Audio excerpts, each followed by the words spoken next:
Hey folks, sorry, I'm just chuckling at our private chat. We're apparently having invoices for roleplay tonight. We're that much into our escapism.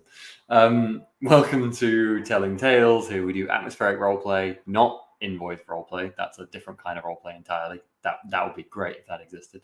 Maybe, I don't know. We do roleplay. We put it here on YouTube on Twitch and YouTube in that order, not the other order. Tonight we're going to be playing some Warhammer Fantasy 4th Edition, but before we get onto that, let's introduce who we are at Telling Tales. So, as mentioned, we stream all sorts of stuff. Mondays is Warhammer, which I'm running at the moment, which will be going for, who knows, probably at least a few more months, fair few months, don't know, haven't thought about that yet. We'll see how horribly or brilliantly it goes for these players. Wednesdays is currently Blade Runner, which has taken over from our long-running series of long-running series of Simmering, which is amazing, which Matt is running. So go check that out. Same time, 8 p.m. GMT. And this Thursday, I am doing some Wicked Ones. That's week on, week off. We might have something else starting in the other slot at some point. We will see. So come check those things out. No one-shots planned, but we do have periodic one-shots now and then. And all of this goes up onto our YouTube channel. So yeah, check out those things if you're interested. They're great. There's also our media down below and Discord and Patreon for all those lovely patrons who decide to support us. We very much appreciate your support. Thank you. I think that's it. So let's get to some Warhammering. So Warhammer is Warhammer Fantasy, Dark Fantasy. Everyone knows what Warhammer is in the old world. Well, there's actually some expansions that take it out of the old world, which is interesting, but they usually say in the old world. We are in the old world. We are south of Altdorf, not far south of Altdorf, in the town of Weisbruck. So the normal content warnings, brutal things, scary stuff, all that. To tell us what's been going on in Weisbruck, let's bring on John. Hello. Hey, John. I feel like the invoices really messed with my intro there, and it was a bit all over the place. Yeah, it was all right. At least you were here for it this week. Yeah, exactly. It was the fantasy imagining of whether they're inbox or outbox, as that's the exciting part of what that really killed me. Anyway, sorry. I mean, it's Ockree, so we all know that they're outgoing invoices. Is that the right way around? Yes. Yeah, that would be the way around. So, our story so far is the four of us all ended up in the same small town where nothing was happening by complete coincidence and absolutely no prearrangement. And I'm sure that's not ominous in any way. We arrived. Sorry, one moment. It can't be anything to do with my planning as GM or any sort of terrible story machinations. It must just be complete coincidence. No. It's not as if we've been dealing with conspiracies or unseen forces changing the course of events in any way. I'm sure it's nothing. And it's not like anything particularly suspicious has happened so far, right, John? Right? No. John? Right? We arrived either on the day or the day of, or the day before or the day of, depending on your specific character, or in Ockree's case, months before. The like a funeral double bill as both the local doctor, Dr. Liederman, and the local countess, whose name I don't have written down, and I'm not going to guess that one. Both died very close to each other, both seemingly of natural causes, and both just happened to have their funeral procession booked at exactly the same time. There was a bit of a competitive speed walking. The doctor's procession won out. The funeral went underway with a mild interruption of someone claiming to be the mother of the doctor's illegitimate child. And then someone got stabbed with a poison needle and died. And chased down an assassin. Apprentice. At the same time, someone was stealing a coffin. So we chased them down, and it was just a coffin. And then at the same time, the coffin started screaming, and Dr. Liederman rose from his grave. We tracked the assassin down, by which I mean she Fell down did flight a of 0-point landing off some stairs and knocked herself out. Otherwise known as rolling 199 in a roll. In a Yeah. in a row. And after questioning the doctor's remaining living apprentices, because he's been going through them, found out that the doctor had been trying to grant himself immortal life and not quite managed it. I mean, he kind of succeeded. It certainly took a lot to stop him living, and who knows if the bits that are still there are living still, you know? That is a terrifying thought. But he was taken down partly at his request because he was cogent just enough still to ask us to make him not cogent.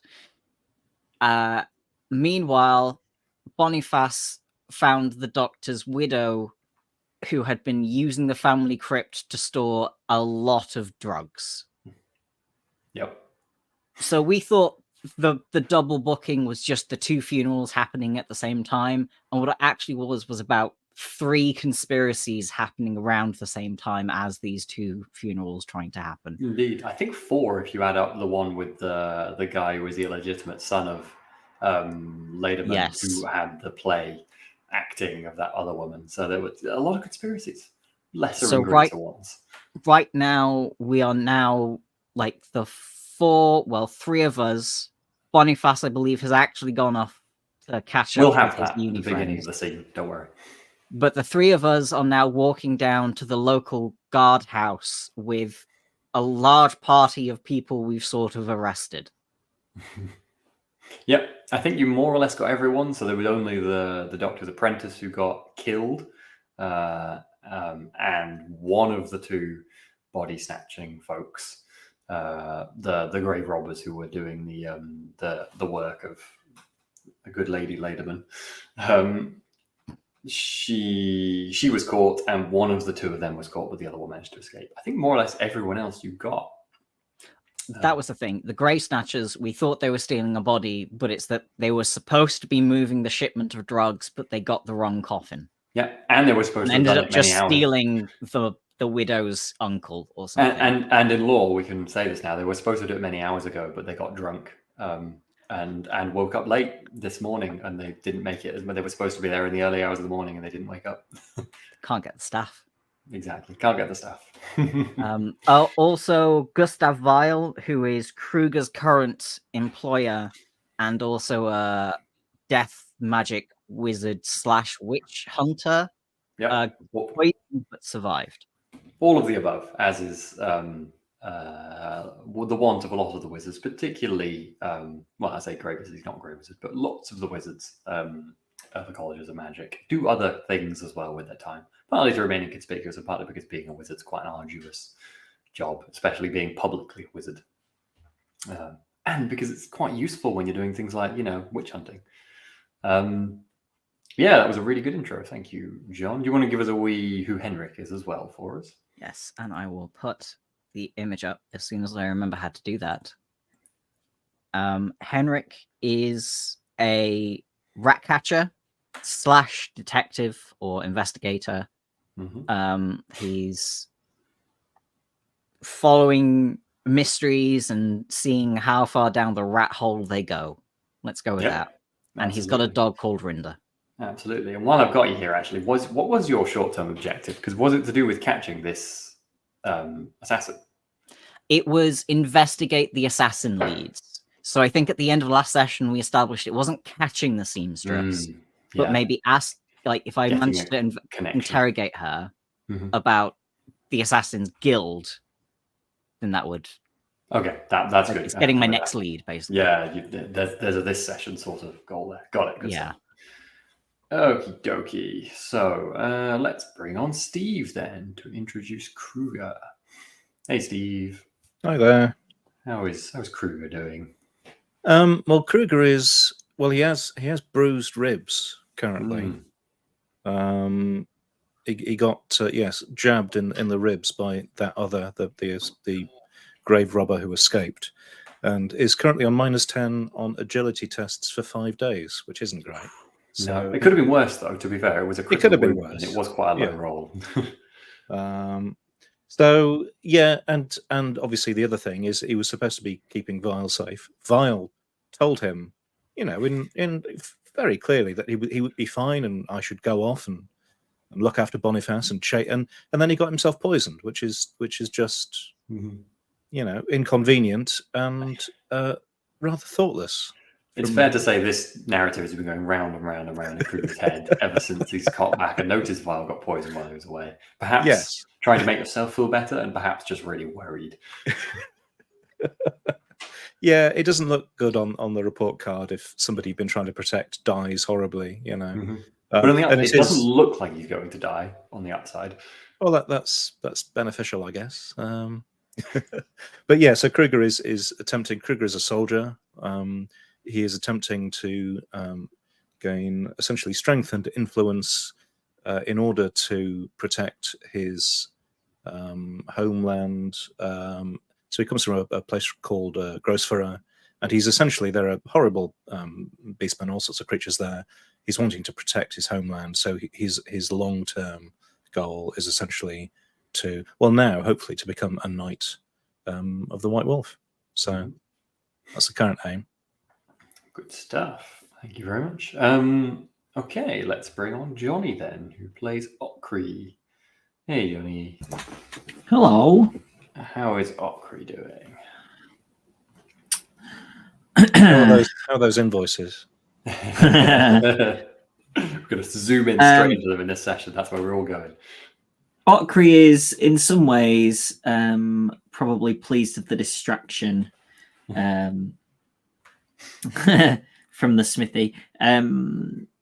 He probably, again, getting too close to real life, but is somebody who enjoys the technical work, but doesn't necessarily enjoy the management aspect. But that's the natural promotion from doing the technical work. So yeah, Okri kind of just wants to get back in there and hit some metal really hard, and hope that the rest works itself out. So yeah, he's probably he was sad at the passing of this doctor who he's been aware of in the town, and probably not distraught, but definitely sort of taken aback by what has occurred here, as he has a slightly more personal take on it than the rest of the group, I suppose. Yeah, I suppose now that we're kind of have got to the bottom of it, is looking forward to tying it off and maybe going and getting a drink. Yeah, that makes sense. It is only like midday after all. It's been a long morning. Yeah. I like to imagine Okri's just like, if only there was someone else around at the blacksmith to manage my affairs, so I didn't have to. And then you just think of Turg, the ogre. You're just like, who's probably still sleeping in the pile of hay at this point, surrounded by bones and not him or her. Her. Yeah, indeed. Cool, good stuff. So, sadly, no Justin tonight, and I might find a convenient route to have Boniface go and do something else. And we'll lead off at that point right now. So you are, the four of you have just, so kind of you're leaving the graveyard now. It's fair to, oh God, no more, I should say more appropriately. It's fair to say more or less everyone who was in there has left now. What a question. I'll go where Steve is. I think there's probably, because the first and Rex funeral was probably somewhere around halfway through when this all happened, and it's fair to say they also were at least shaken enough to kind of move out of the graveyard, but they've sort of moved back in. You've got a coffin on the altar, you can't really back out and leave, so they're kind of half milling about. It's fair to say that Father Erwin is a bit shocked, and I think probably, I know it's not really a retcon because you were kind of in the process of leaving. he's probably had Gustav Val probably walked up and had a very brief, quiet word with him, which none of you would have heard unless you were trying to listen in, if you see what I mean. And I think I would have been not trying to listen in, but trying to stay quite close to Vile. Yeah, that's fine. That's fine. Yeah, you stay close enough that you're clearly keeping an eye on things. Father Owen is not close enough. He's going to stab him with a dagger suddenly. And he doesn't seem to be indicating doing that. And he's an old man, and he's also a priest of law. Who can you trust now? You know, we've had a I have sympathy. kid-shaped assassin, and yeah, maybe you catch a bit of the conversation there. You know, Gustav isn't trying to keep it from you.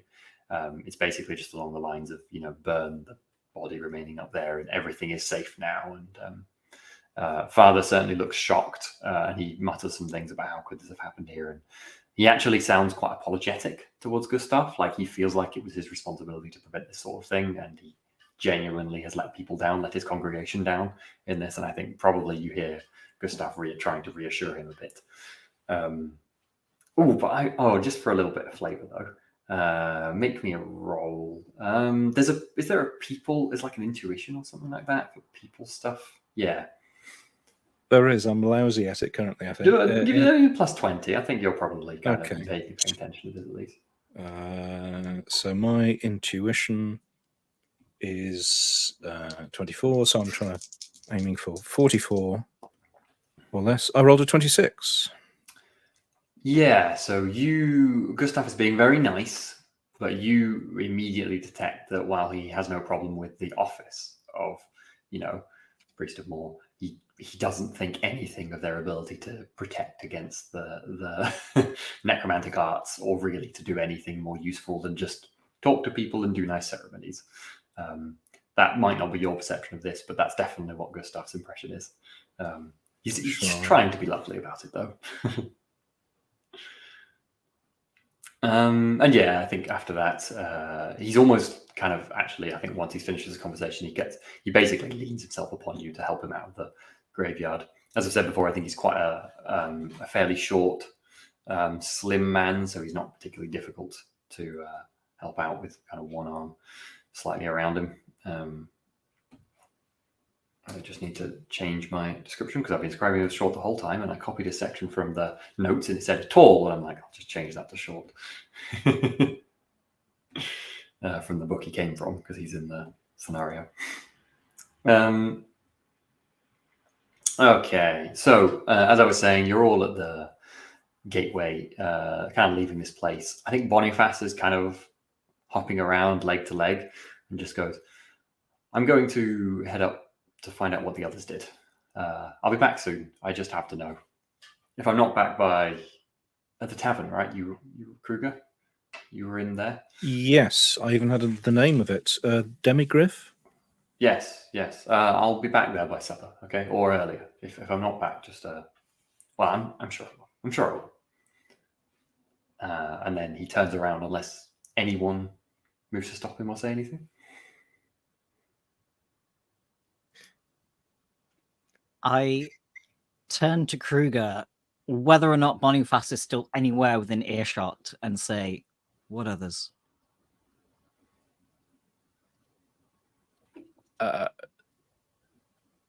Does Boniface? No, I think Boniface will not turn to respond regardless of hearing.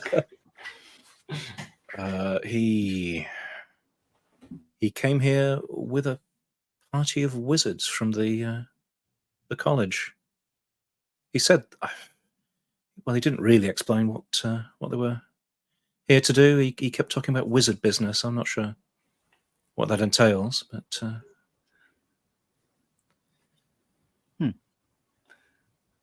Gustav, who is basically on your shoulder, will pipe up and just say, they sometimes young wizards like to let off steam and such. I hope that's all it is, but it always worries me a bit. No, is what any teens do safe. I mean, you can't expect to gather a load of 16, 18, 20, 22-year-olds together and all they do is safety.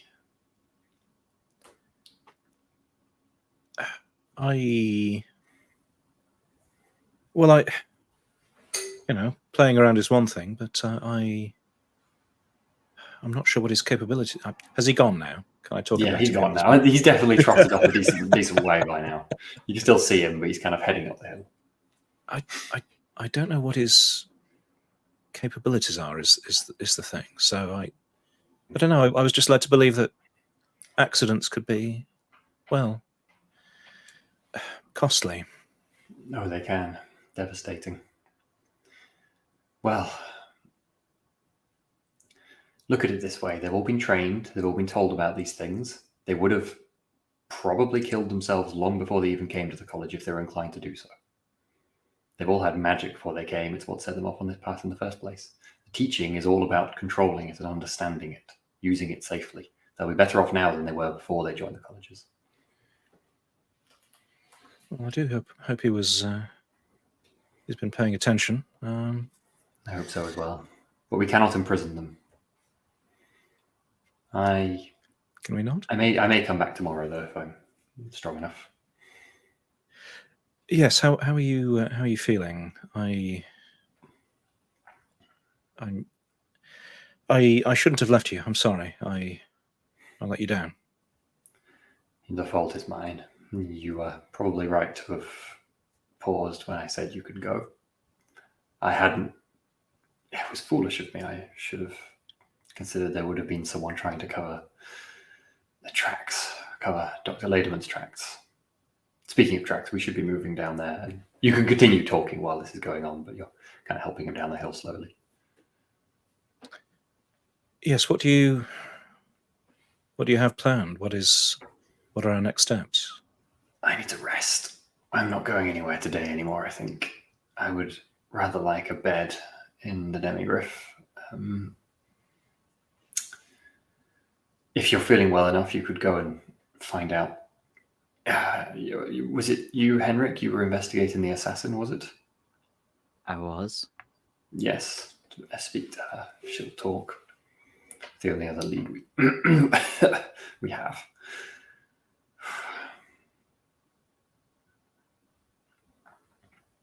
Otherwise, I'll work. My work here is technically done. I have no reason to believe there's any other creatures of undeath likely to arise here. The only other two who knew anything of it are, and points towards the two other apprentices who are currently being taken by some guards. And I don't think they know enough to be any serious danger anyway. Someone shared whatever information Dr. Lederman had with him. He didn't stumble across that. Undoubtedly from our great capital. Sounded like he travelled there often. There's many types there. I know for a fact that there's at least one necromantic tome in the vaults of my college. There must be more in others. It's probably the greatest repository of this information in the old world. Obviously, many people looking and many eyes hunting for them, but that doesn't mean they're not there now, does it? I'll be returning to Altdorf soon.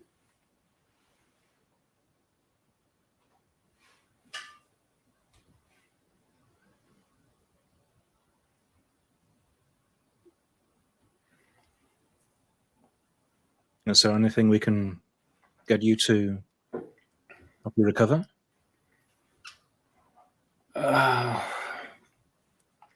Honestly, I'm not a doctor. I don't really know. I feel like I just need to lie down.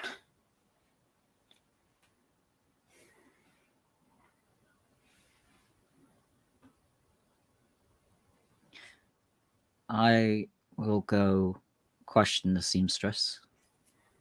Kruger, perhaps you should get Mr. Vile somewhere safe.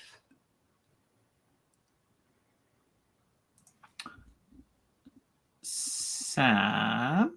Mm-hmm. Would I know other medical practitioners in town that I could maybe petition for some assistance? Yeah, I think that's fair. You probably know the area fairly well. I think there's probably the doctor was the main one, and people were planning on relying on his apprentices, but it's going to be a bit messy now for a while, certainly in Weisbrook. But there is a kind of more traditional herbalist. Like I was older going to say, a woman. herbalist, yeah, something Yeah, an like older that woman would who be- lives. She's just on the far side of a farm, not far from here. You could pop to just on the edge of the wood, so you could probably head to her. It would be a 5-minute detour. Okay. Yeah, I'll traditional doctor on the edge of town. Might be worth getting her to have a look at you. She called Set a Wilma. while. Wilma.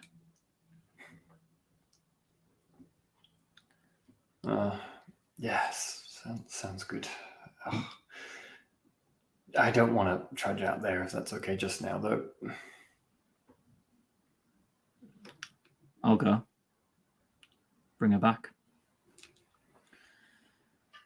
I'll head out. Mm-hmm. Yep, it's basically a right turn off the track. So you start walking up the side of a nice cabbage field towards the edge of the wood, where you can see a bit of smoke rising from where her hut is, probably just a little bit past the edge of the wood. And yeah, Kruger and Henrik head back to town. So Henrik's going to head off to the guardhouse straight away. Kruger, I think let's just have you presumably head upstairs, drop off.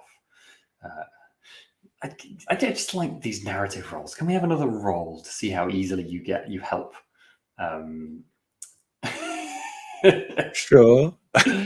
Help. Vile up the stairs. I'll give you a +20 strength. +20 strength. Okay.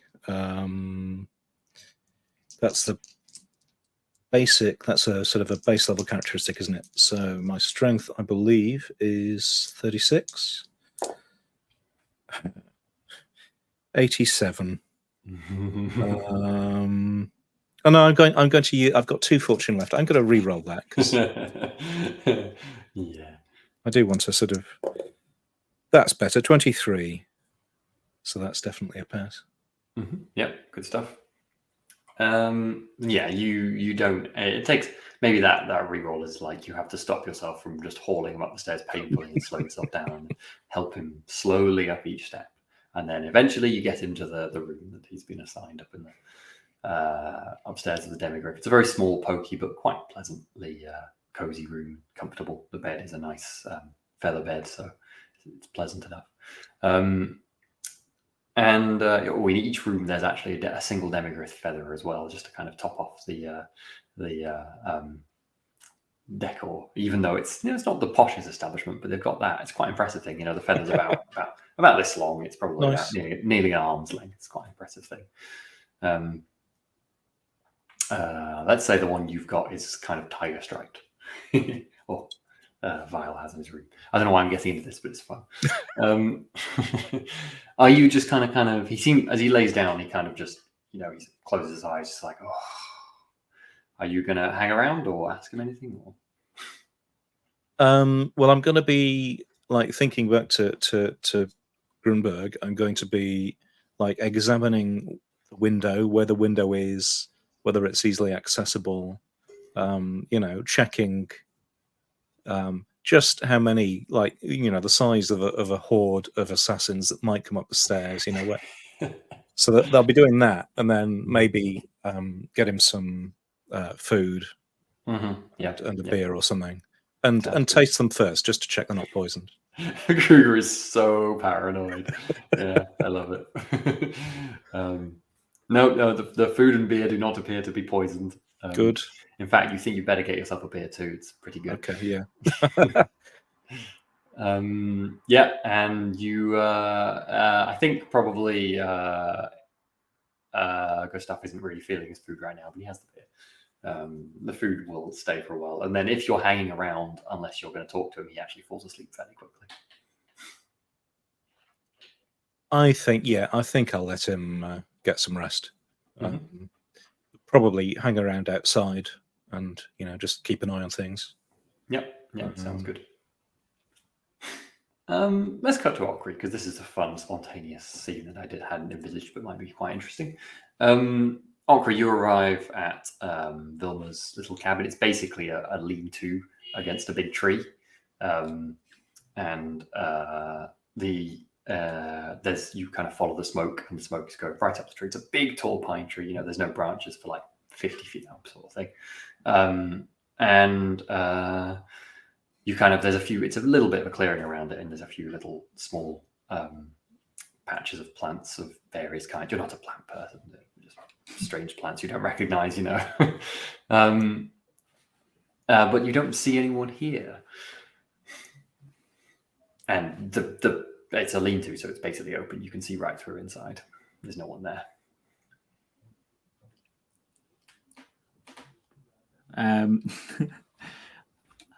I go,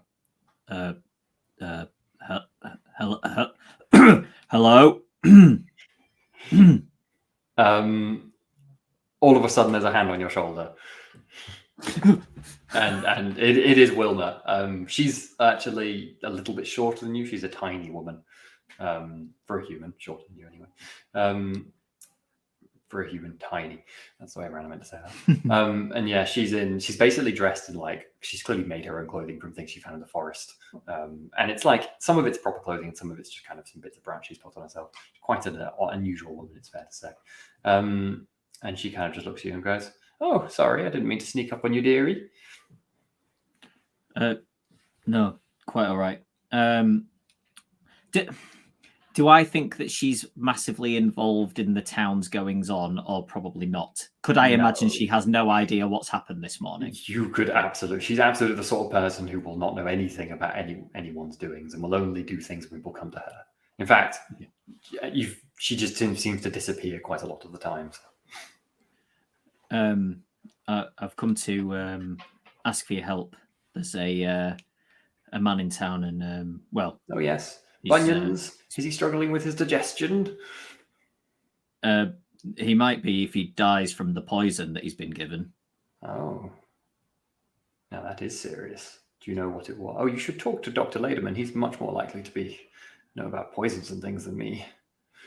I'm afraid that this happened at Dr. Lederman's funeral this morning. Oh my gosh. No one ever tells me anything. I tell you.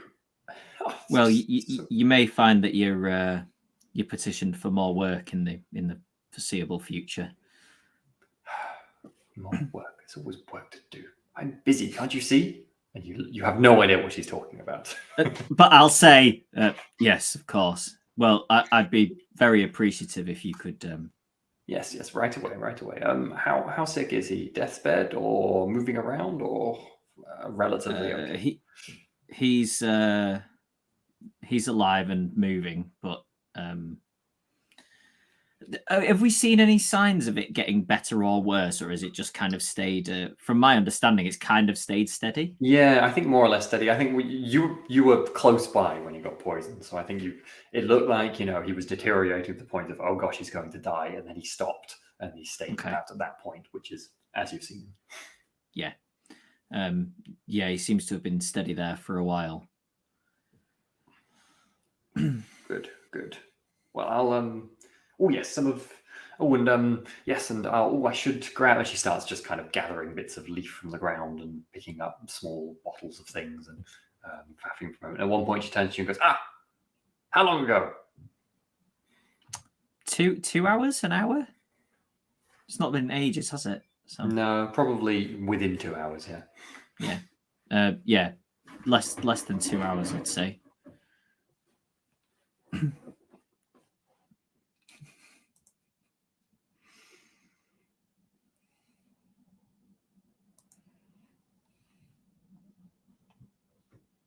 Sorry, folks. Windows open and noisy things happen. So she will turn around and go, okay, 2 hours. Yeah. And then, I don't know, maybe I should... No, we should go. Yes, fine. And then she's packed up and heading off with you. Show me the way then, young man. She's accurately saying that to you, unlike most humans you know in this town. Yeah, sure, I'll lead her back. Mm-hmm. Okay, Wilma is following you back to Demigriff. Thank you, Brain. That was a nice, totally improv character that I hadn't prepped at all. I enjoyed her.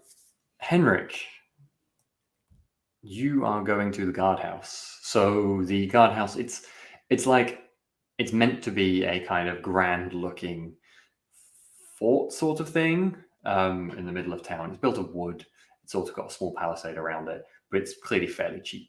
It's a sort of fort that you could probably climb through the palisade given 30 seconds.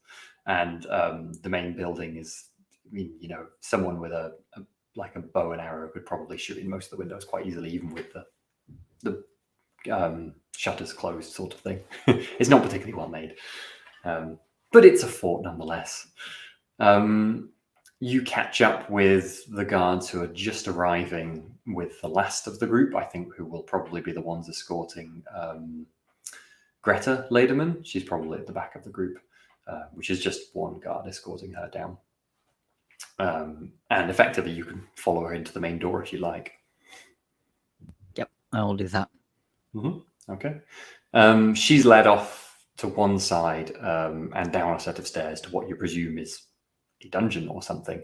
At the front entrance is the slightly older, round-faced, quite chunky guard captain. You think he was a guard captain anyway. He's certainly got many more feathers in his helmet than does anyone else. So that usually indicates rank. And he turns towards you, and his big bushy mustache kind of wobbles in the process. And he goes, "You were up at the graveyard, correct?" Correct. What do you have a look about you? Investigator type, are you? Correct. Well, what do you want? Talking to them? That, and you asked for a copy of the note I found on them. Ah, yes. Oh, brilliant. May I see it now? Yes. And now is when I absolutely realise I did not print the note you posted in the chat for a moment ago, and I totally blanked on that, so apologies, but I've got the gist of it in my head and from the notes I've written previously. So you put the note out on the counter in front of you, and both of you read. It's very brief. Go on.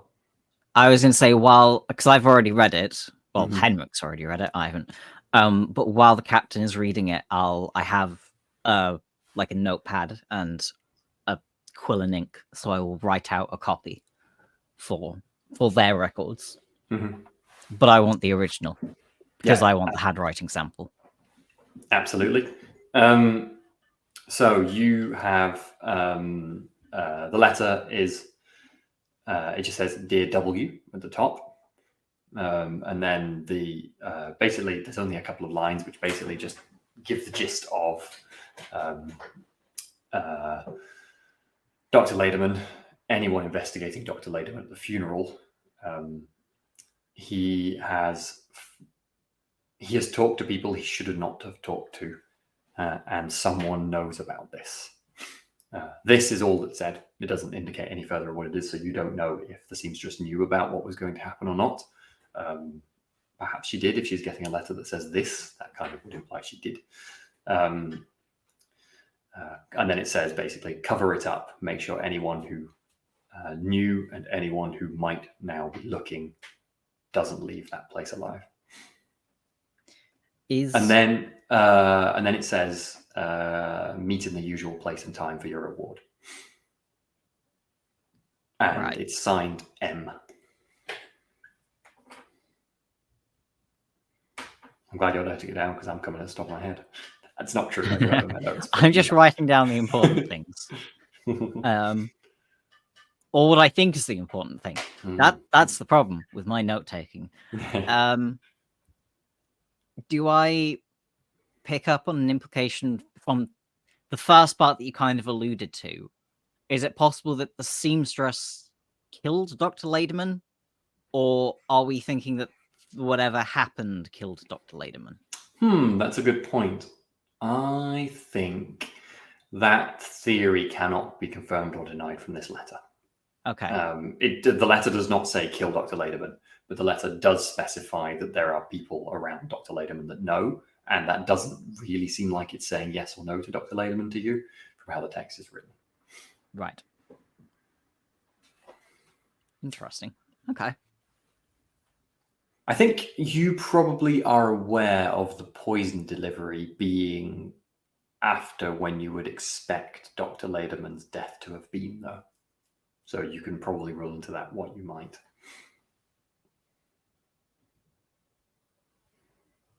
Okay. But she may have already had a stock and she was just replenishing. That's true. Yes. It's difficult to draw a conclusion for certain. But it's a line. It's a possibility. Yes. We really need that meme. I don't want to say no, GM. You're wrong about the sequence of events. But Well, at the lovely thing about this time, is, I realize I'm saying what the letter is without having a thing to put up on the screen. But then we have the magic of recording, so we can just go back and be like, "What did I say? Oh yeah," even if I haven't got it perfect. Aha, the power. Okay, I think the guard captain just goes. I don't see these sorts in Weisbrook. Well, I can't even remember the last time we had an assassin. Oh, I'll tell you what else is on it, though, Henrik. There is a red handprint on the letter as well. That might or might not mean anything to you. I can't remember if we've gone over this yet. oh, it rings a bell, but I can't remember what. I'm happy. Well, it was the title of an episode. I'm happy to give you this information then from the perspective of Henrik would have come across this. There is a group of assassins who sign with a red handprint. You don't really know if it's an organized group or if it's just associates, or they just associate themselves using this or something. So, but it does give you a bit more information. Were they the ones that got us? So, Well, that episode was titled Bloody Hand. Bloody Right. Hands. Got it. I can either confirm or deny. Okay. Interesting. Yeah, so Oh. Okay. I know Signed the connection M, you you just say. made. I was waiting for that. Now, has the GM just done that to throw you off, and it's a totally different person? Yeah, the guard captain is nodding, is going, "We don't get those sorts around here often at all." Mean anything to you beyond the obvious?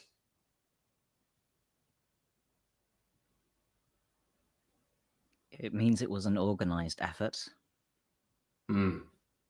It means whoever wanted this covered up had a plan. Yeah, good point. And they must have had some money. She seemed to know what she was doing. Well, provisioned, I suppose. You say you don't get this sort of thing very often. Are you aware that there was a shipment of Black Lotus poison into the dock not too long ago? No. A shipment as in more than she would use? That's what I would take it to mean. Yeah. Oh. Do you know where it is? My plan after the funeral was to go speak to Albrecht, who I believe would be the man to talk to. This is turning into a real busy day. Custa, and a young lad comes over. You head down to the docks now. Just tell them not to move any boats. Okay? No one leave. And the lad, I think, goes, "Ooh," and just tell them. I don't care if they've got any it's business, it's life or death, okay? Tell them that. Tell them I'll be there, killing them if they don't keep those boats there. That's what the life or death means. And then he just basically slaps him over the shoulder and the lad runs off, looking very nervous. Henrik, you somewhat doubt the ability of this lad to stop the ships leaving, but you know. Then he points back at you and just goes, "Now, what was your name?" Henrik Fleischer of Altdorf. Good to meet you. I'm giving my name. I'm Talsa. I should note down that I called him Talter as well. You just don't prepare names anymore once you get this far into a story. You're just like, if it comes up. There we go.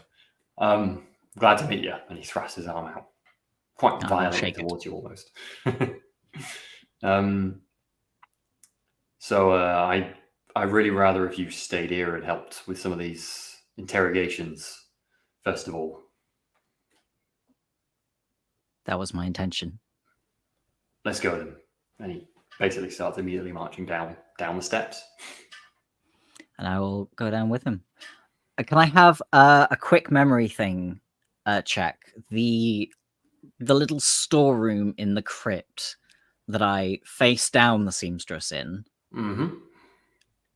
Was that a Garden of More storeroom made to look like a crypt, or was that a crypt that someone had turned into storeroom for other purposes? That looked like a deliberately assigned, this is going to be our storeroom and we'll make it look like a crypt that's been there for yonks. Okay, that's fine then. That's normal. Mm-hmm. Yeah, exactly. You've got an insight into the backroom dealings of Gardens of Moor and their crypt keeping. It's their garden shed, basically, with a gargoyle on it. And so Henrik, you turn around, head down the steps, down to the dark, dank depths of a small dungeon towards the sound of someone weeping. And we'll cut back to Okri. I assume you're heading more or less straight towards the demigriff with this lady. Yep. She's like a little old lady, but she literally does skip when she's traveling with you. She kind of gets ahead of you a bit. She seems to act kind of like a 14-year-old, despite the fact you think she must be. I mean, you find it difficult to gauge human ages, but 80, something like that. It's probably not 80, probably like 65. She even just kind of picks handfuls of, that maybe that was a dock leaf or something. She's passing and scrunches them up. I love this dichotomy between Okri who just wouldn't engage any of this. Okri would just be there like, yeah. I'm just walking, like leading her where we're going. If she asks me, I'm not going to be rude to her, but I'm definitely not engaging. She's quite happy not talking to you now. She's got the immediate information she needs, and she will just happily pick herbs as she gets there. And she will follow you inside the demigriff. Kruger, where do we find you at this point? It's safe to say that it's been maybe half an hour at least since the Vial fell asleep. Oh, Kruger is still out in the corridor, watching. Pacing backwards and forwards. Yes, if anybody comes up, Kruger will be looking at them sort of sternly, watching where they go. Kruger, now you absolutely have access to your bastard sword and all of your armor. Yes, I'll probably put that back on again. Yes, definitely. So I think Okri, you lead the woman upstairs, and you see a just very slightly on edge looking Kruger as you come around the corner.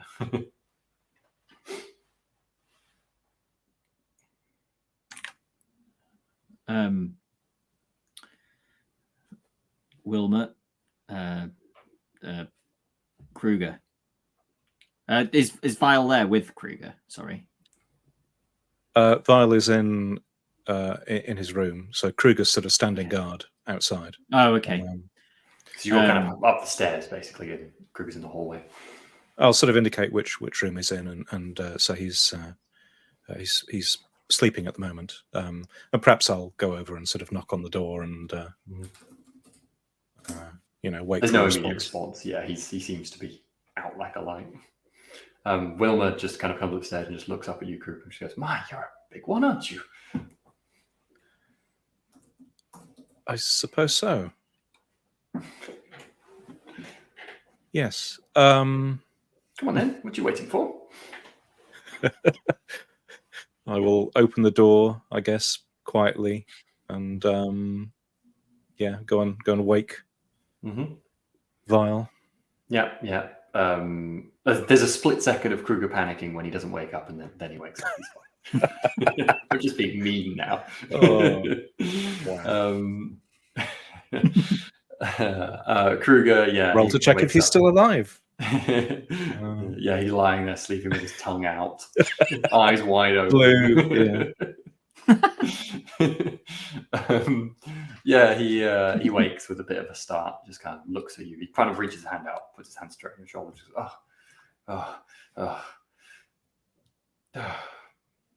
yes. I'll turn to Vilma and say, "This is the man who's been poisoned," as if that's not glaringly obvious. Wilma would just roll her eyes at you and then march right up to him. I think Gustav just kind of haunches himself up on his elbows a bit and shovels back in the bed and then just waits, basically sits there and waits. He doesn't really say anything else. Sufficiently trusting in that she's an old lady, that probably means she knows what she's doing. And I will probably be watching things quite closely, but then again, it's fair to say she's got a little thing. She's grinding up some leaf. Yeah. And it's like, like, and I know, like, someone of a similar disposition, essentially, well, yes, helped Kruger out massively in Grunberg from a similar. I don't know which poison it was, but it was. I can't remember which one it was. I don't think it was Black Lotus. No, it's still pretty nasty though. So. It's pretty nasty, yeah. Yeah, it's safe to say you don't really follow what's going on. It seems to smell quite nice, what you're mixing. There's definitely some mint in there. And yeah, presumably, I mean, she basically mashes it up and then she's like offering it to like basically to eat it. I'm assuming Kruger, you don't step in to be like, I must taste it or anything. You're leaving her to it. I'm thinking about it. I wasn't hinting at that because it's really likely she's going to be poisoning him.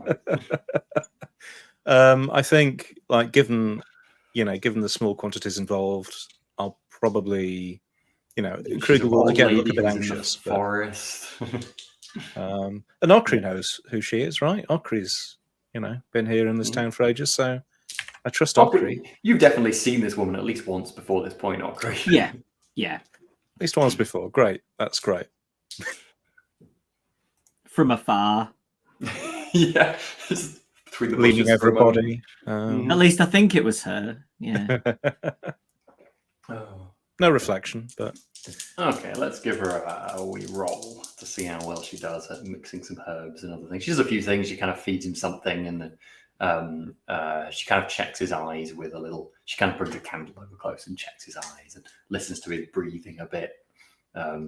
Leans him forward and gets him to cough hard, and then puts something over his mouth so he can breathe it in and things like that. She seems to, from your basic knowledge of medical stuff, it seems to be good stuff, yeah, that is good enough. So that is going to be. Now I can't actually remember the healing wounds, whether you can actually heal wounds. You can heal some wounds with a roll like this, can't you? But I should probably have the rules open. God, I don't have the book open. What am I doing today? Wow. Totally freewheeling. That's well, I knew it was a bit of a chill. I've got my notes open, obviously, but I knew it was a bit of a more likely to be bits and bobs session. So I'd search, but this 37 gig PDF will probably crash when I. Yeah, I have just done that. The heal skill. Yes. Do you want the heal wounds thing? Yes. Heal wounds equal to intelligence bonus plus SL skill level. Okay. Perfect. So she got success level? Success level, yes. So how many successes? So she will have. Oh God! No, you've crashed. Damn it! Why did I press the thing? If sterile liquids, appropriate poultices and dressings to use, no infection will develop. Yeah, that's fine. This is poison, so there's no danger of such good stuff. We've got it back. Okay, so she got 1 success level, but she's got a few in that. So okay, that's going to be 3 wounds back for Vile immediately, which is pretty good. I think that's half because he was down 6 wounds. So it's fair to say, I think actually she's kind of doing this and she's reassuring and she's saying, you'll have a nice peaceful sleep now, lovey, but you'll wake up feeling much refreshed. Don't worry. And it's true. He does seem to be kind of nodding off a bit at this stuff. Actually, I think Kruger, maybe you're quite close and you get a bit of a niff of it and it's a bit soporific. It's like, makes you feel lightheaded for a moment. But again, not in a horribly scary way, just in a kind of comforting way, sort of thing. And indeed, Gustav is out like a light quite quickly.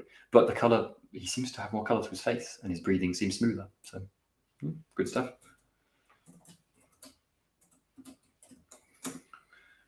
Presumably, I'd have noticed if she'd been spooning in large quantities of Ranald's sugar. That was not obvious to you. Oh gosh, I love it. The widow had to be selling it to someone, you know. She did. I mean, that does sound like Wilma's totally on Ranald's delight. You're so right. She's absolutely the number one order of that stuff, isn't she? As you said, town is probably just, it's like not illegal in and of itself. It was what's her name, dodging all the taxes, wasn't it? They've got her on the Al Capone charges. That's they do, it. exactly. Cool. That's a nice we see. So what are you two planning on doing now? It's fair to say Gustav is completely out at this point. Kruger, you looking at the room, it's a fairly small room. There's a tiny window that a human couldn't fit through. So you're confident that no one's going to come through there without breaking through the wall. So if the door's fairly secure and you don't feel like anyone's going to be battering through it, or you're close by enough to hear, you don't feel the need to keep a close eye on Gustav at this point. Are you sure? I'm trying to be nice. What's do you? I guess this is a Henrik question. And what is Rinder up to? Do you need Rinder during the interrogations? Can Rinder sit and sort of? They wouldn't have said no to Rinder being down with you in the guardhouse or in the dungeon. I think dogs are pretty normal in this sort of place in this world. So. Yeah, I think I would have taken Rinder with me. Mm-hmm. Sure. In fact, Rinder might catch the odd rat in the dungeon. It's probably convenient. So both Kruger and Opry, what are your kind of thoughts are? Sorry, just think where you might end up. I would like a drink. Sounds fair. I mean, it's kind of, it's getting up for lunch now. It's probably getting up to 1, maybe 1:30. Yeah, that would kind of fit with my plans. I don't think there's anything else. So Boniface has gone off. Violet's upstairs. I don't think, because I'm not sure I know much about, the interrogations or what the assassin's up to. So probably just, have some food and a drink and yeah, sounds good. Try and sort of recover a bit and take the edge off these bruised ribs. I'm assuming we could sit in a spot where sort of, if Kruger wanted to keep an eye on the stairs, we could be sitting in a position where nobody could get past us to go up. Yeah, you could definitely get certainly where you could just step out if someone looked like they were going upstairs with malicious intent, sort of thing. Perfect. I'm happy with that. And yeah, you get a nice meal. It's a nice hog roast going on today. So you've got rather a lovely, you get some crackling and some delicious pork, maybe some, roast potatoes on the side. It's really rather good.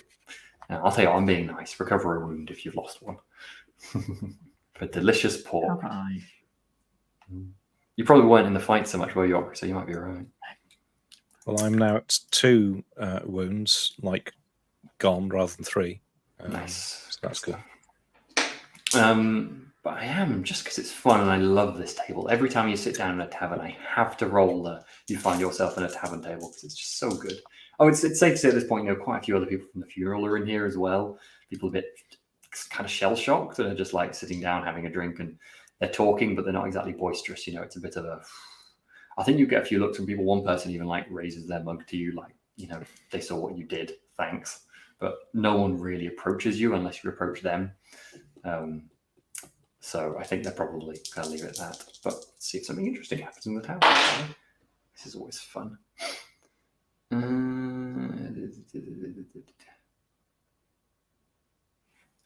Oh, that's just so not. It's funny because it's a particular mood, this, isn't it?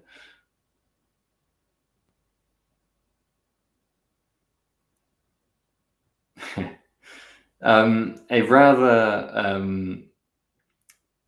all of a sudden, without anyone's expectation whatsoever, the door bursts open and a rather tall man, completely clad in plate armor,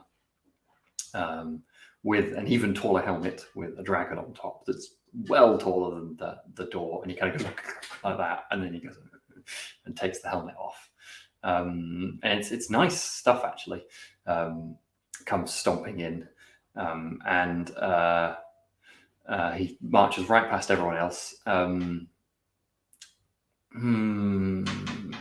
I think both of you. I'm trying to think what sort of role this would be to figure out the individual. It's like, knowing liveries and knowing noble. There is a skill. I know. But this is very generic. Like, this is really. Sure. I'm not trying to get a specific thing. I'm trying to just think. I feel like Okri might know it better because you've done armor and stuff as well, Okri. Because if neither of you have a skill for it, though, just give me a probably in. I mean, I've got Law Reichland. It's usually Law Heraldry. Not Reichland.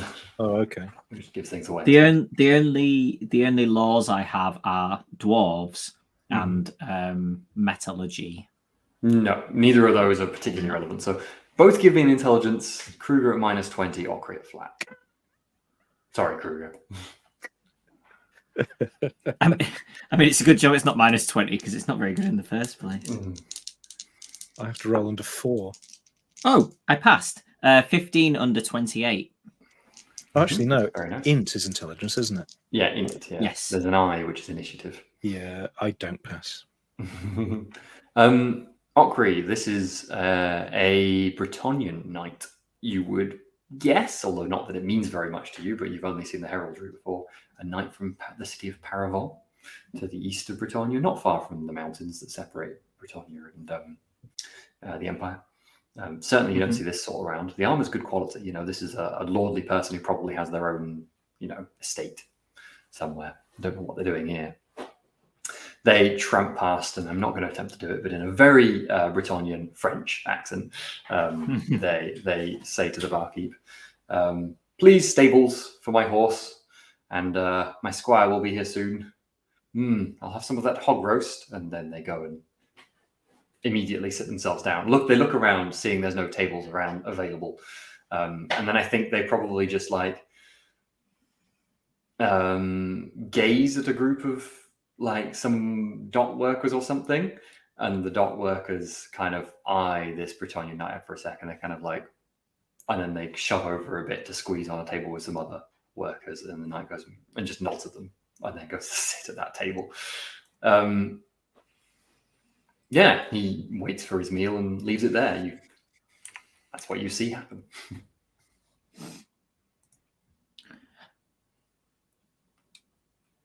I'll do no interaction with this, but if you want to, sorry. I'll just say to Kruger,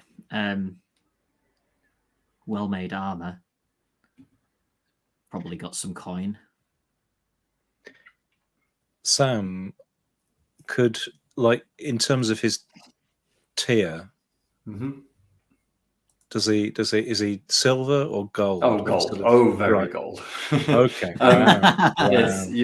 This tavern is well beneath him, but it's the only tavern in Weisbrook. Right. Okri, it's worth saying when you said some gold, that helmet that he's got, there's totally gold gilt on that. That helmet's probably worth 5 times your tavern. Your smithy at least. Okay. I think I shall look on respectfully. Yes. Taking notes on how, because I know about the sort of the knights from Middenland, White Wolf knights. They tend to be rather more rowdy, I think. Yes, I'll be watching how this particular knight behaves, and you can tell he's looking around, kind of surprised by how moody everyone is. You get that impression of him. He's expecting to have a bit of a laugh and that's not happening. It's worth saying, Kruger, perhaps you're a bit more familiar with this than Okri, because you're not a noble as such, but you're a bit more familiar with the culture. this guy seems a bit down to earth. He's gold, but he's clearly not the sort that's going to be like high and mighty. No, my servants will do that. He's sitting in the middle of a grubby, tavern for silver and bronze folks. It's the easiest way of thinking about it. And he's got muck on his stuff and his tabard and stuff. He's not exactly. He doesn't seem particularly haughty, despite the fact he's Bretonnian.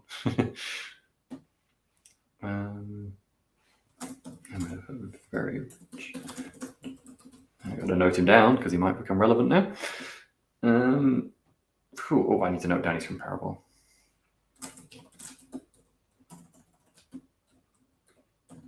Okay.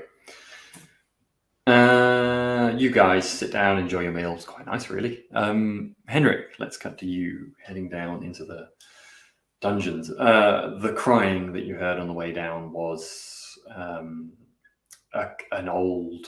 No, the crying you heard on the way down was one of the body snatcher folks, the rounder one who's curled up in the corner. He seems to be just weeping. It's a bit pathetic, really. He doesn't seem overly injured or anything. I'll pause at his door and see if he notices me, but I'm not immediately interested in him unless he does something more interesting than crying. No, he doesn't seem to notice you. He's kind of, head in hands. The guard captain also seems to pay him no mind. It's not nice down here. You don't think you'd be crying in these cells, but it's certainly not a pleasant place to be. I will file it away and move on. Mm-hmm. You pass both of the apprentices in neighbouring cells. No, I think they're probably in the same cell because I think there's been more people. There's only a few cells down here. They're not expecting to arrest a lot of people all at once, and they have had to. They've had a busy day. Yep, exactly. And across from them, there's one man you didn't recognise when you first came in, along opposite the. I think I said his name was Marcus, the gravedigger dude. Yes, there's one guy you didn't recognise opposite him. Then you've got the two apprentices, and opposite them is Greta. Then at the end, so it's like 2-2, and there's one on the end. At the end is the seamstress in a cell all by herself. The cell is barred. There's a guard standing kind of against the back of her, facing her at the front of her cell. And when he comes up, he gets the key out, ready to unlock the door, but waits for command. The guard captain will put his hand up at him, at the guard there, and turn to you first and go, "What do you want to do?" Apparently she's said nothing so far. Not a word.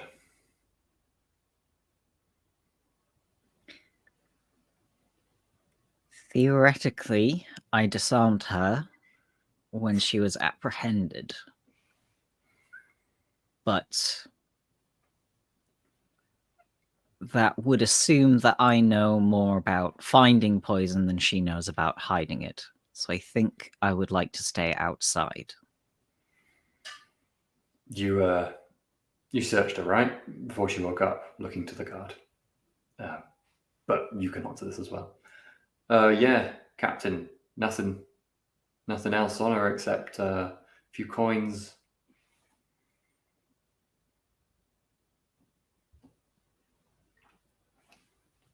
Are you going to go up to the thing then and say something? I think he'll probably wait for you, knowing this is kind of your thing as an investigator. He'll let you lead. Although he's standing kind of behind you with arms crossed. I will step forward, approach the door. Is she looking at me? Does she acknowledge that I'm there? She is kneeling right in the middle of the cell on some straw. I think as you step forward, her eyes, she's kind of gazing basically at the bottom of the door. And it's just bars, so you can see each other just fine. As you step forward, her eyes gaze up at you for a moment and then back down just for a split second, and her expression changes to look a bit more frustrated.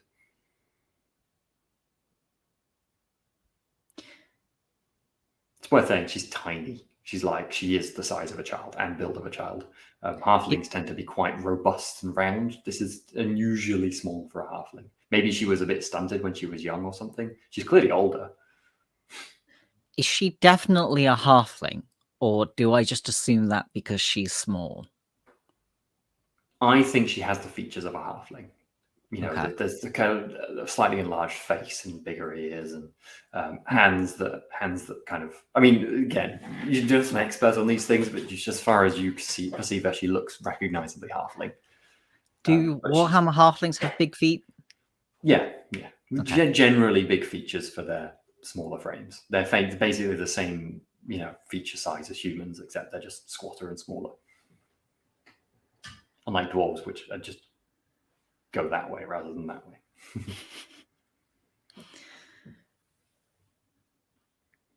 Good afternoon.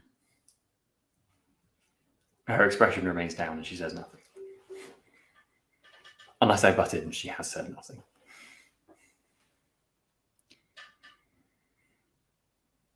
I understand that you may be somewhat reticent to talk. I'm sure all you're doing here is waiting for one of your friends to turn up and break you out.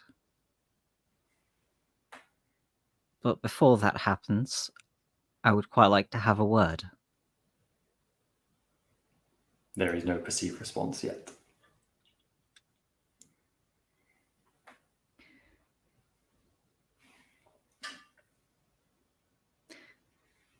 This may be egotistical of me for a first question, but do you know who I am?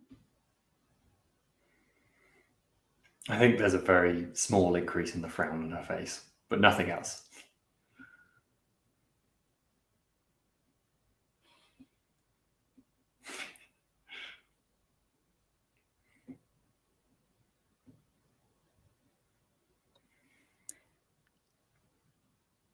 I think I would like to know why Ricebrook. The captain says the poison shipments are unusual, and he certainly didn't know about it. So why send your weapon of choice right to the place of the assassination?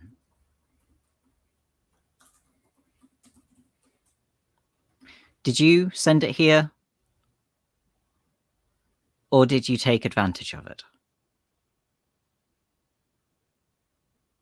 There is no discernible reaction.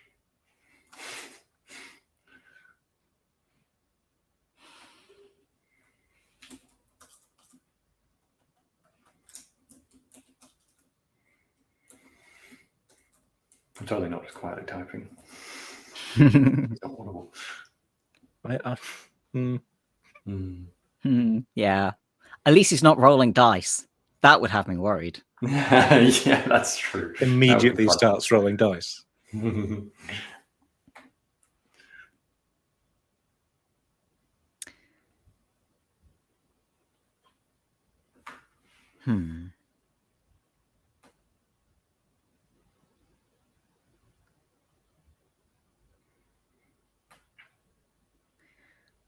Well, if you don't want to talk,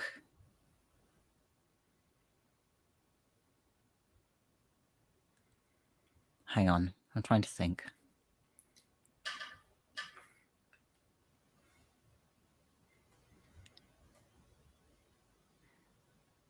So, okay, I'm going to explain because Henrik is more eloquent than I am. Yeah, that's fine. I'm happy with that. I'm going to try and I'm going to ask a question about the bloody hands. Mm-hmm. And I'm going to phrase it as are you a member of them or are you not quite good enough? Are you trying to become a member? Like try and bait her into talk kind of thing. Oh, okay. I see. You're kind of taking that approach. That kind of sounds like a sort of bantery approach to me. Or it could probably be. Let's see. We need to get your character sheet up to see.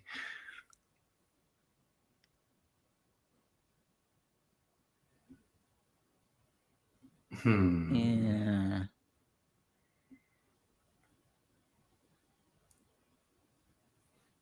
I don't know what that would go under. Gossip. I feel like that's gossipy. That's the one I was going for. I can go for gossip. Yeah, that feels like gossip. It's going to have to be a -10. Okay. That's a target of 32. I rolled 98. Okay.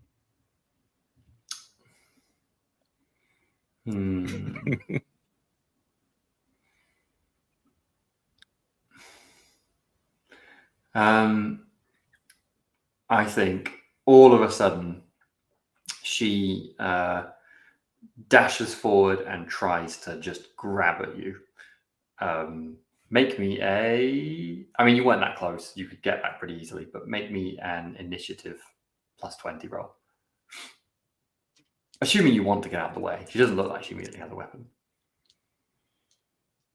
Perhaps a power blade will stay perfectly motionless and assume she can't hurt you. She doesn't have some plan. I'm still wary of a master poisoner. I'm going to try and dodge. It's fair.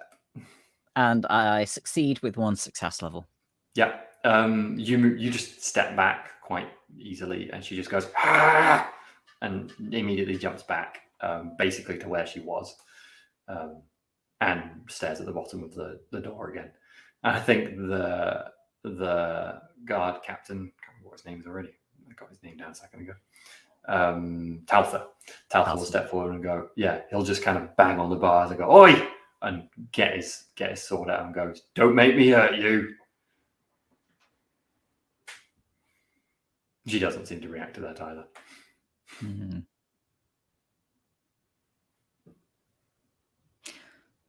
Will you at least tell me your name? The Seamstress is a compelling title, but... in an unusual accent you've never heard before, she just goes, "W." And then smiles with a grin, knowing that you've seen her letter.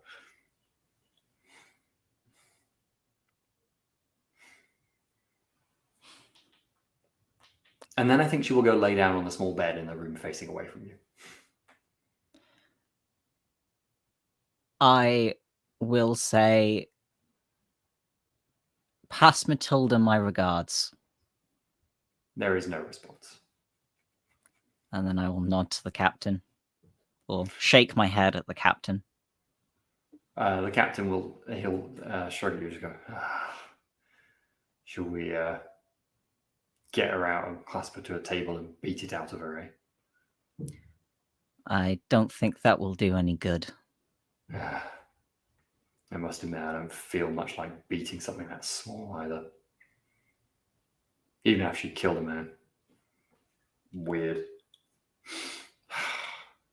Maybe I'll go chat with... He turns around and looks from like Lederman's widow to the two clueless, scared-looking apprentices and just goes, "Maybe I'll have a drink first." And then starts walking upstairs.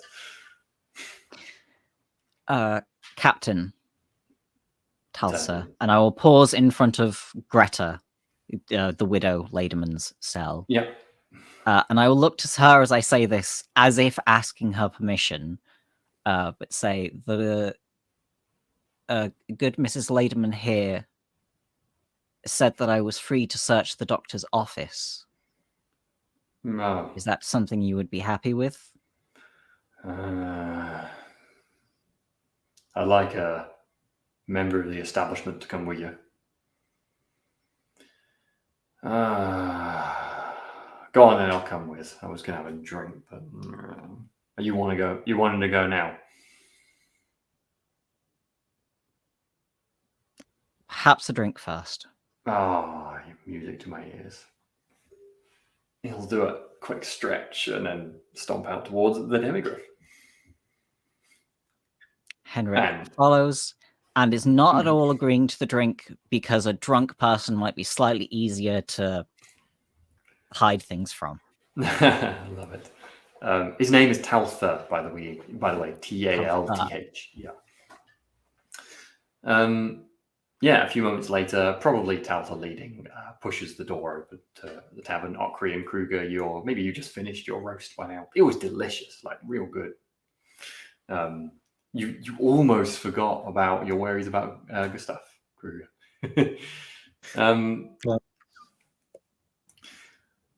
By this point, the Bretonnian knight has started playing darts over in the corner. He's quite good at it, but he doesn't. Is Warhammer Old World darts the same as our darts, or at least similar? Throwing something at something. I literally had a thing here about. Does it just say darts? Wait. It just says darts. Okay. Yeah. So I presume it's throwing something at a target, isn't it? Almost certainly. Exactly, yeah. There's probably just like, the face of like, I don't know, a beast man or something on it, and then like throwing them at that. But that's basically the same. How's his aim?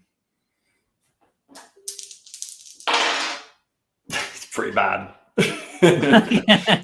Yeah, he's managed to hit the board with most of them, but not much better than that. Okay. That's interesting. I don't think anyone's laughing at him. No. Has his squire come in yet? Yeah, I think they have. I think they're actually playing against each other. Let's roll for the squire. The squires looks very normal. Like, they're probably just absolute typical squire, like a 16, 17-year-old young woman who's dressed in like the same sort of tabard, raggedy looking, a little more raggedy looking. Anyway, not cheap. With a short sword at their side. Not particularly distinctive otherwise. They're doing even worse. These two are just shocking at darts. Although, to be fair, maybe the squire is deliberately losing. I was going to say that. He's doing terribly, and she's going, oh, God, I've really got to try hard to be really bad now. I almost wish I didn't roll for it and just made that. But yeah, we'll have that. That's so much better. The other thing, Sam, is would I be aware of whether it's sort of normal for a Bretonnian knight to be around here? Like, nobody's sort of gone, oh my God, but is it like how out of the norm is it for a fancy dancy? People are properly looking at them, it's that sort of, but it's not like, this is suspicious or something. It's probably about a stranger seeing an elf. They exist, they're around, but they're certainly rare, and they might be traveling anywhere, really, Okay. Given there's always a 2% chance on the character creation, you get the idea there. Sorry, you were saying, Johnny? Just that it's very strange timing. It is, isn't it? This is why I should avoid these random rolls for interesting things happening. Yes, so the guard captain pushes the door to the tavern open, looks around for a moment, kind of clocks the Bretonnian and the squire in the corner, and just frowns for a moment and just shakes his head. Doesn't go over to them or anything.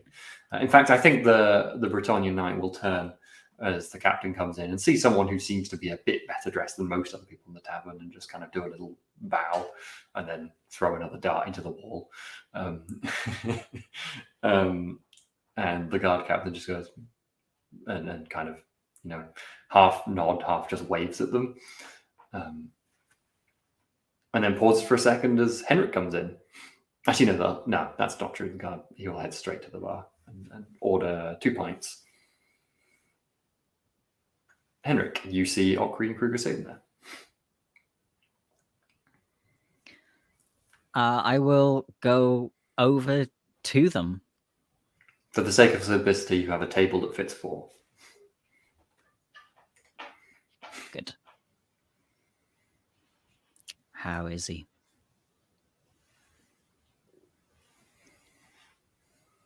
I haven't checked for it. Kruger's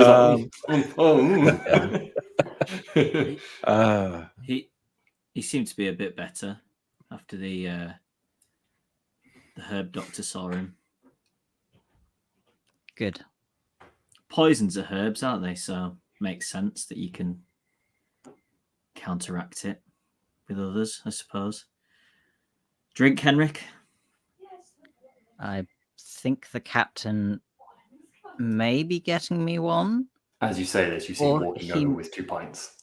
may be getting himself two. I'm not sure. He puts one in front of you, Henrik. Goes, oh, it's you as well. Thanks for the help up there. Would have been trickier without you. Everyone, this is Captain Talther. He will extend a hand to shake with you. We're going to investigate the doctor's house after we're finished here. Did you find anything from the assassin? No. She was very unforthcoming.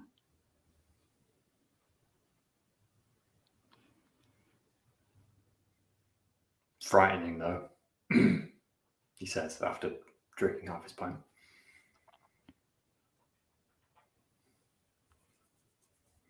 Don't know what's wrong with that one. Strange accent. Actually, I never gave you a roll. You could try and do a roll to figure out from where. Not that it might Yeah. be that much. Would you go with perception? Intuition? Yeah, I think intuition's not used as much.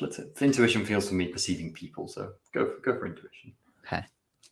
There isn't just a geography skill, which seems strange. There's law Reichland, but no, it's not law Empire. I rolled 49 over 42. Oh, what? Were there any modifiers? No, it was going to be flat because it's fairly tricky. Then I'm going to spend 1 fortune point to succeed. Gotcha. So with she one has success level. She has an Ostland accent, which is the far east of the empire, a long way from here, beyond Talabek land, which is the great big central forests of the empire. So most of the way to the Great World's Edge Mountains. You've probably never been anywhere near that far in the empire. If you imagine the distance you travel to the town you were in for the previous story, which has gone from my brain. Grunberg? Thank you. Yep. That time's about 30 might get to the border of Ostland. It's a long old way. Okay. Probably the only thing you've heard of Ostland for is they're famed for their fur pelts, and you hear lots of stories about horrible lords murdering their peasants. Maybe they're just stories. That's about all.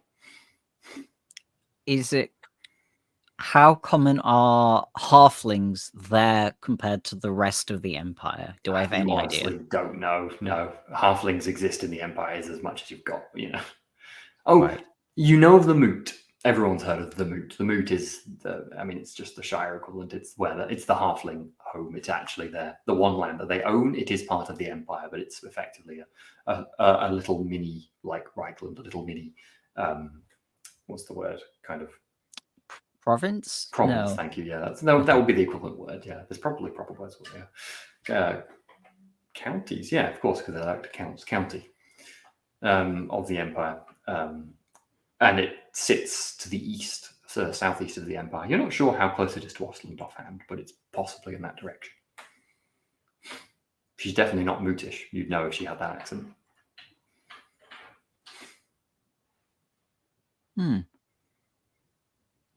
Ostland, I think. I think I should talk over Taltha rather than the god. Taltha will frown and they go, "Oh, I knew that accent." She's strange. I'm sure I've heard word of her throughout Altdorf, so she must have been here a while.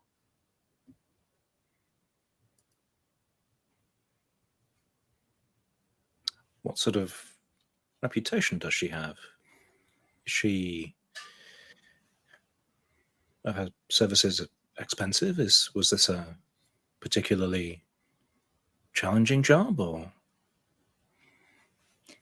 Have I heard anything in particular about her, or have I just heard rumors of the seamstress? I think you will. I mean, you generally wouldn't end up probably on the case of someone who was just a killer. This is an assassin. This is someone who would charge a good amount of money to do a proper professional job of it. So that's how much you know, effectively.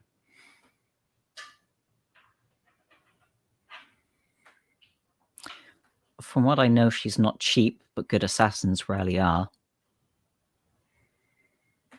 But why even bother targeting these people?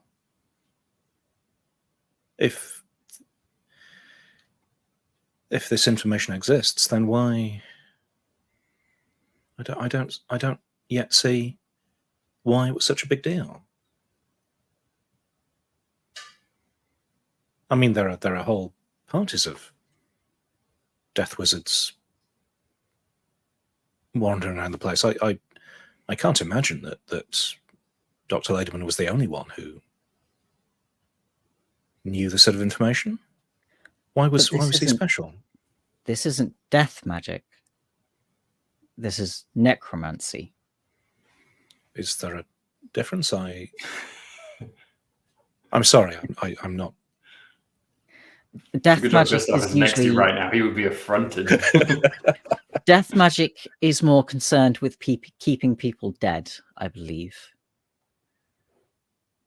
Oh, okay. Right. I mean, it could be concerned with making people dead, but it's all towards the death direction. Yes, not bringing them back. They're in fact kind of opposites. I'm happy for any of you to. Well, obviously Kruger doesn't seem to know this, but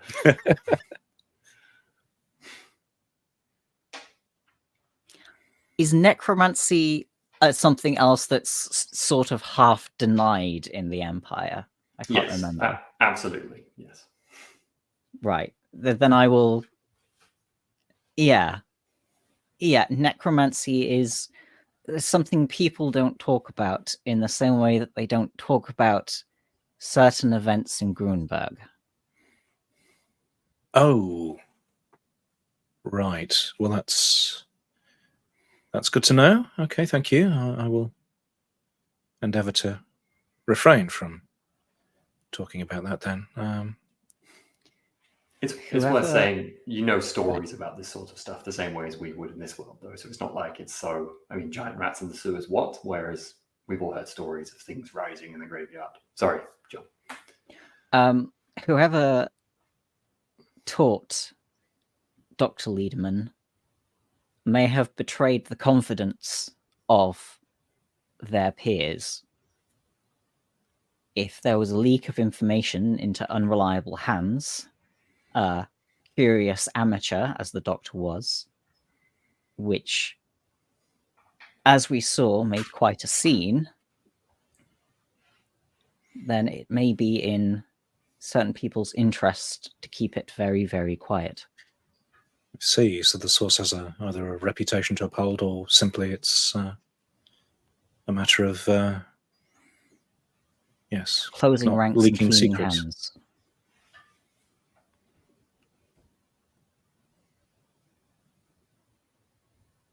Wow.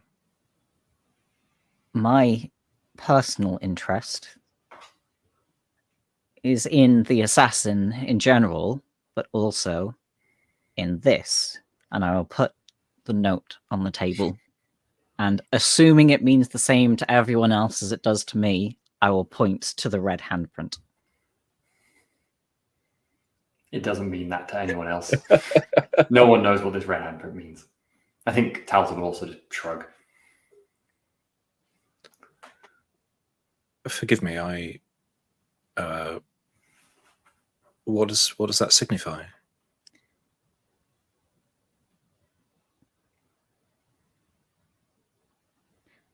An organization. Perhaps. That may be too formal a term. But there is a member that I would like to find.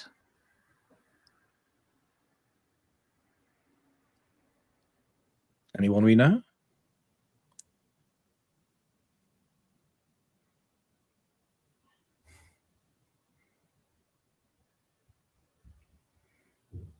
I think they did at least know of. It's up to you, though. I can't remember if I said. I think you did mention. I think I just say yes and leave it at that. That's amazing.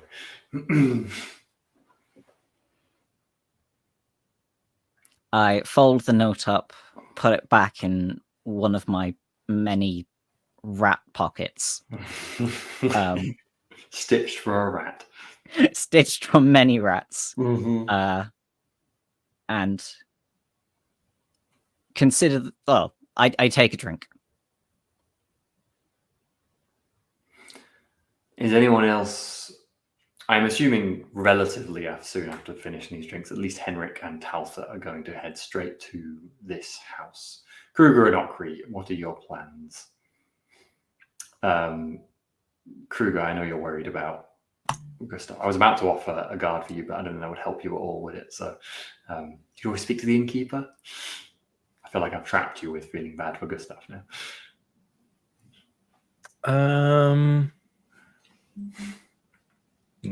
I don't know. I'm fine, sort of, staying here and looking after him. That's, my perception skill isn't high, so in terms of looking around a crime scene, I'm possibly not going to be much use. I'll tell you what. I want to do a bit of meta now and say that Kruger feels like it's safe. Right. Okay. And I genuinely mean it. Fair enough. You're not angling for some sort of, cliffhanger ending. I promise this is not a trick for me to trap him in there and kill him when Kruger leaves. Right. Well, I will have a word with the innkeeper then, and sort of, Absolutely. Get them to keep an eye on anybody going in and raise all sorts of hell if needs be. Yeah. The old lady keeping the inn will nod profusely at you, nod her cap and everything. Well, I think she probably thinks you're she's like, oh, this is some lordly person here, like that knight over there as well. You still have that air to you, don't you? It's the hat. It's the hat. That's what it's the hat. Yeah. What's Okri doing, Jonny? Planning to follow Henrik as well, or? Yeah, I think I'd probably go with Henrik. Sounds good. So was that your plan as well, Kruger? After you've talked to the? Yes. I'm hoping this residence isn't massively far away, just in case I need to sprint back. But that's fine. So Taltha will lead you across town, not far. You walk past some of the relatively nicer residents up the slope a little bit. It's worth saying, Kruger, you noticed there is a small shrine to Ulrich on your way across town, and kneeling to the side of that shrine is an old man wearing chainmail and a kind of raggedy-looking tabard with the white wolf on it. He seems solemnly, bent in prayer, not paying attention to the world around him. It's just an open-air shrine, There's basically no shelter or anything. You can see him easier. Well, I might, sort of indicate to Henrik and Okri that you go ahead. I'll just step to the shrine for a minute, and I'll make sure I know where they're going. While just at the point you're saying that, there is also a "Oi, Master Okri!" and you turn around and you see Turg wandering over towards you, lumbering definitely over towards you. I'll problem? No customers in this morning. What's been going on? Everyone looks so down. I thought it was. Yes, I know funerals make these humans upset and stuff, but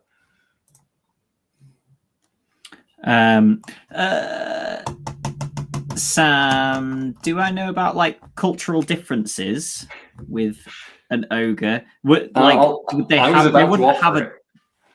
Okay. I was about to. Turg then goes, well, when my dad died, we ate him. It's meant to be a celebration, Take in what was yours, and we all go together. Quite a lovely affair, really. I don't really get why you all stand around looking at the ground. Seems very wasteful to me. Strangely, Turg, I can understand that, but this was a doctor, a healer that has. Oh died. yeah, what was his name? Lederman. Yeah, that one. Yeah, when I bashed up my arm in that gunpowder explosion, he stitched it up. Yes, so that is why many people are sad about it. Nah. I'm going to make a roll for Turg to see if they can detect that you're not telling them the whole truth. Because I think that they're kind of wondering this. 95, never mind. They'll nod. Just go, all right then. Oh, you want me to... I'm not sure anyone's going to show up today, to be honest, with this dozy lot. You mind if I... Well, what are you up to? Well, Turg, these folks are some old friends of mine. Turg will. I give return a big wave. nod. 'Cause we had eggs together. Yeah. True. Oh, yeah, that's true. You feel free to take the rest of the day, Turg. Sure. I'll see if there's anything they're chucking out on the docks. And we'll lumber over towards the docks if everyone else will leave them to it.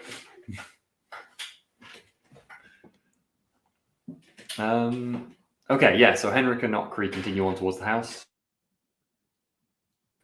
Kruger, what are you doing? Walking over to the shrine?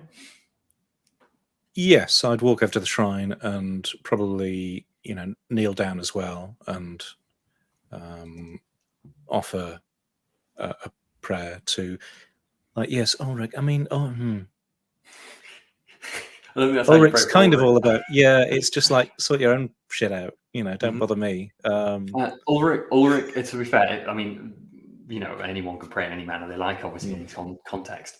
This guy, he's not got his hands together or anything. He's not doing anything in particular. He's just sat cross-legged on the stone flags with his eyes closed, just having a peaceful moment, it looks like. But yeah, different people worship in different ways. Now you got close to him, it's worth saying he's got some wicked scars. And he's a big guy, He's maybe not quite as tall as you, but he's a bit broader. He's got a kind of quite long grey beard. He's got that kind of, weather-worn, leathery skin. Looks like he's been outside a lot. He's going bald. He's got probably a sword quite similar to yours on his hip as well. And did you say he had insignia, sort of? Yes, he has the white wolf on him. But you do too, is that correct? I do on my tabard, I think. Yeah. So I think he's probably equipped similarly, if not a bit nicer than you. Certainly his stuff looks well used.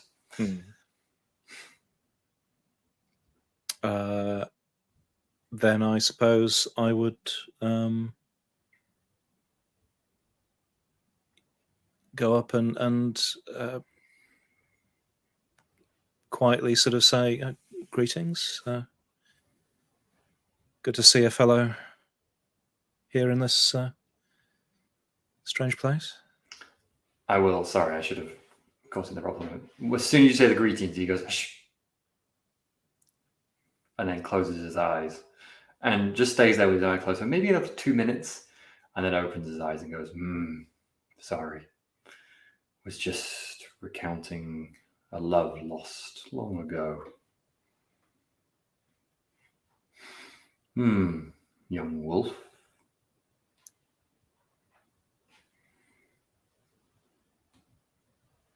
He just looks at you quizzically, waiting to see what you want. I will introduce myself. I am Kruger Stark. He continues to eye you for an almost like kind of unsettling amount of time before standing up slowly and offering you a hand. And he just says, Carl, Karl oder Dorsch.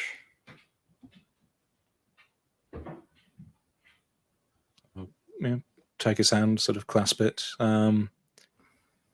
What brings you south? Well,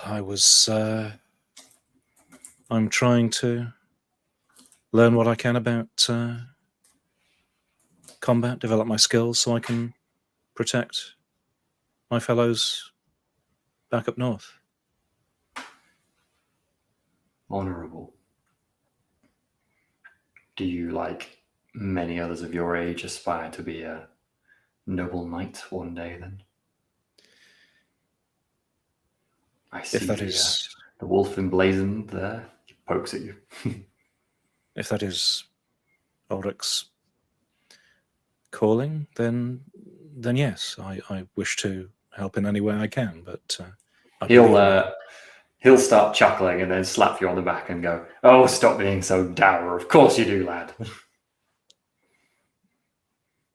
Doesn't it sound exciting, all that adventure? It does. It does. We have seen some sights so far. Indeed, this town is rather busier than you'd perhaps expect. I'd already heard people talking. Necromancy. Yeah, that's what it sounded like. I was only going to wander on, but might linger a day or two.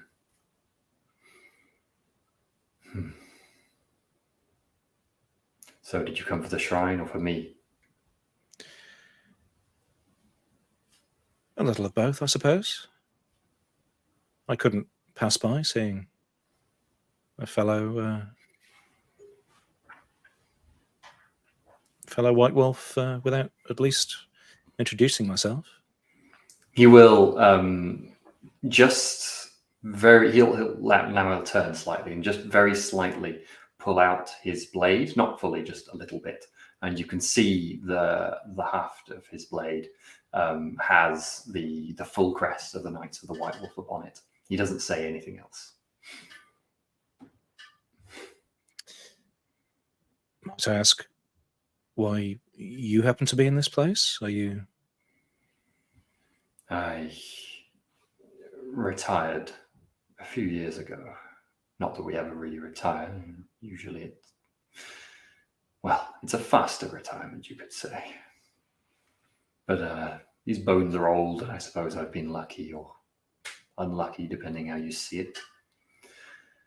Thought I might travel a little bit to some of the old places I knew when I was young.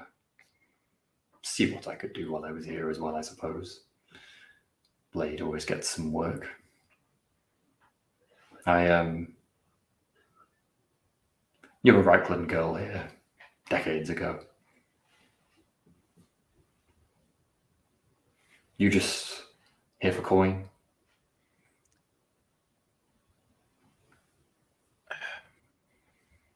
Not exactly. Coin brought me here, but I'm always on the lookout to... This mess kept you here? Well, yes.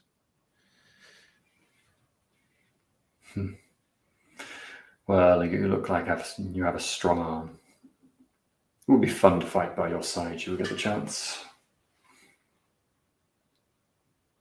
Anyway, I should head to the tavern. I'll see you around, I suppose. That you will. I look forward to it. I think he will clasp your arm momentarily and then leave you be. And briefly, to end the session, we will cut to Boniface, who is in a dark and dank, dripping cell, chained up, with a really rather strange light glistening in the distance. He has, what's safe to say, is an uncomfortable expression on his face as the pale blue light slowly draws closer to him. And we'll end the session there. Well, it's just not purple. I was gonna say, you said blue, yes? Sure, I did say blue, yes. It's fine. He's fine. I'm just so mean to Justin, aren't I? Yes, I mean, like, when Jonny misses a session, Ockery just sort of disappears from. It was just too I love tempting. it. Can't leave him alone for a moment. Can't leave him alone for a moment. I know. God, what are we doing? Happily, my short-term objective wasn't to keep Boniface safe. I think it's something of a running thing in both our online and offline games for horrible things to happen to Justin's character when he misses a session. So at least Sam's just following the tradition. That's true, I am. Oh, gosh. Okay, that's my notes on Colodadosh. Imminent I think I'm good. death. Yeah, imminent death for Boniface. Got it. Good.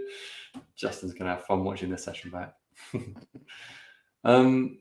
Cool. That was fun. I really enjoyed that. Thanks, folks. Nice to have a little bit of downtime and bits and bobs of characters we can introduce. And I had vaguely planned some of those. Some of them were off the cuff entirely.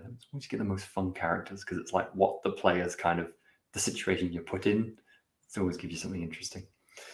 Do we have any comments or questions or anything to bring up?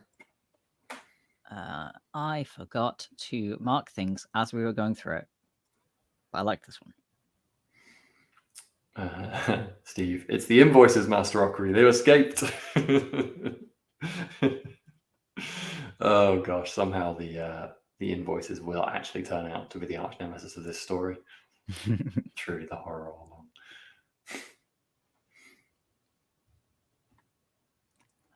We've got Steve again. Take 3 leeches and call me in the morning. Yeah, classic. I saw that. I was enjoying that. 42. Take the leeches where? No. We'll leave that up to the viewers. Yeah. I did also like this one. Steve, just need the floor of the prison to collapse and deposit everyone a Ratalana. I feel like every time you're in anywhere underground, it's just going to be like, it's probably a fair trauma from that circumstance, I suppose. Yeah. And we also had a thank you to the follow to Patchwork Fez. Thank you very much. Patchwork Fez, that's a good day. Cool. Yeah, I think that's us all good. So thank you very much for watching, folks. We are telling tales. Come check out our other bits and bobs. We'll be back next Monday. We do weeklies for this. We're going to be doing Blade Runner on Wednesday, and so tired. Wicked Ones on Thursday, and there'll be a one shot at some point. And check out our Twitch and YouTube if you haven't seen those. Check out our social media below, Discord, all that good stuff. We have Patreon, and thank you to our lovely patrons for supporting us. You are lovely as always. I think that is us all good. So we will see you later. Take care, folks. Bye-bye.